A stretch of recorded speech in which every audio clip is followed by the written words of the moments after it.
ఆన్లైన్లో ఆర్డర్లు బుక్ చేసే వాళ్ళకి చిన్న సజెషన్ ఏంటంటే, మీరు ఇన్స్టాగ్రామ్లో యాడ్స్ని నమ్మి, ఫేస్బుక్లో యాడ్స్ని నమ్మి ఏదో ఆఫర్లు వస్తాయని చెప్పి వాటిని క్లిక్ చేసి మీరు బుక్ చేసుకుని అవి ఇంటికి వచ్చాక అవి ఓపెన్ చేస్తే ఫేక్ ఐటమ్స్ ఉంటే మీ పైసలు లాస్ అయిపోతారు.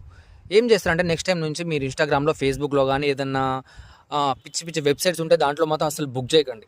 ఒకవేళ బుక్ చేసిన తర్వాత మీ ఇంటికి వచ్చిన తర్వాత డెలివరీ బాయ్ ఇచ్చిపోయిన తర్వాత దాంట్లో ఓపెన్ చేసి ఫేక్ ఐటమ్ ఉందని చెప్తే డెలివరీ బాయ్ కాల్ చేసినా అతను ఏం చేయలేడు. మీరు అది తీసుకున్న నెంబర్ బాక్స్ మీద ఏదో నెంబర్ ఉంటుంది, రిటర్న్ ఆప్షన్. కాల్ చేసినా కూడా దానికి కలవదు. అందుకే తెలియని వాళ్ళు ఏమైనా ఉంటే అవి పిచ్చి పిచ్చి వెబ్సైట్స్ క్లిక్ చేసి అనవసరంగా మీ పైసలు లాస్ అవ్వకండి. ఈరోజు ఏం జరిగిందంటే నేను వద్దన్నా కూడా ఇన్స్టాగ్రామ్లో బుక్ చేసుకున్నా, వద్దు సార్ అని చెప్పినా కూడా ఆయన పైసలు పెట్టిండు, తీసుకుంటూ ఆయనకి ఇప్పుడైతే లాస్ జరిగింది. నాకైతే కాల్ చేసి ఏం చేయాలి బాబు అంటుండు.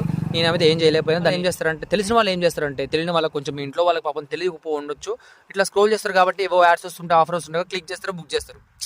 పెద్దలు కాబట్టి తెలియపో. మీరు చదువుకున్న వాళ్ళు ఎవరైనా ఉంటే మాత్రం మీ ఇంట్లో వాళ్ళకి కానీ చెప్పండి. ఏం చెప్తారంటే ఆన్లైన్లో, ఇన్స్టాగ్రామ్లో, ఫేస్బుక్లో మ్యాక్సిమం బుక్ చేయొద్దని చెప్పండి. ఈసారి రిటర్న్ ఆప్షన్ యాప్స్ ఉంటాయి చూసారా, ఆన్లైన్లో రిటర్న్ ఆప్షన్ ఉండే వాటిని బుక్ చేసుకుంటే మీరు తీసుకున్నా కూడా అవి నచ్చకపోతే రిటర్న్ చేసుకోవచ్చు, తీసుకెళ్ళిపోతారు, మన పైసలు మైకి వస్తాయి. అది ఓకేనా.